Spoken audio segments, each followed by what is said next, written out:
Welcome to this week's Deeper Dive, How It's Made, Week 2. We're in a series about leadership and how it's made, and we are looking at true grit. So we've been in the book of Ruth. We actually only landed in chapter 1 and looking at the setup of what will become chapter 2, 3, and 4 is an unlikely marriage. A poor servant girl who's gleaning some of the leftover harvest in the field meets the Lord of the manor, and God puts together a union in an incredible way.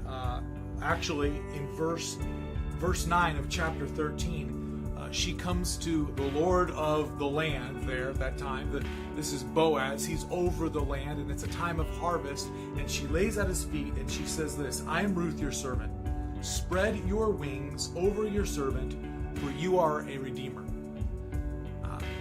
There are Levitical rules and some things that God put in place in the law in Deuteronomy that protect poor landowners so that the rich don't just take their land. One of these things that could happen to keep land in a family would be that of a kin redeemer, someone who is really close in kin, and Boaz fit that description.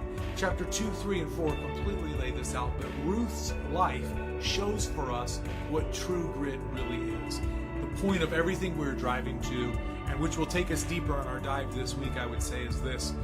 What do we have to stand on, if not the stories of God's faithfulness to people in His Word? And when Ruth says, "Naomi, you will be my people, your people will be my people, and your God will be my God," she takes on these stories. We need to do that. We need to take on these stories. I want to point you to Hebrews chapter 11. This is the Hall of Fame of Faith, Hall of Faith. God goes through in Hebrews 11 and just shows His faithfulness to all kinds of people, normal people, people that have sin in their life. He's not faithful to them because they deserve it or they've earned it. He's faithful because He is good, even when we're not. And so dive into Hebrews chapter 11 because we serve a God and we stand on a faith that is substantive. I want to throw a link in here of a book that's coming out, The Myth of the Dying Church in America, How Christianity is Actually Thriving in America and the World. This is a book that's coming out by Glenn Stanton in June of this year.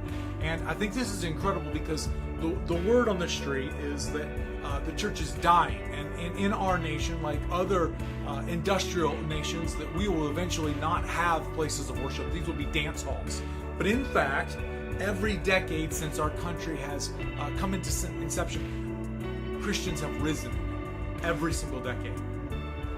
And what type of Christian is growing? It's a Christian that has grit, substantive theology, something of substance that they can grab onto. Christians of substance. What more do we have to grab onto than the stories of our God's faithfulness? You want true grit in your life? Build your life on this. Have a great week this week in your deeper dive. All of the study questions, the things of that nature are in the About section.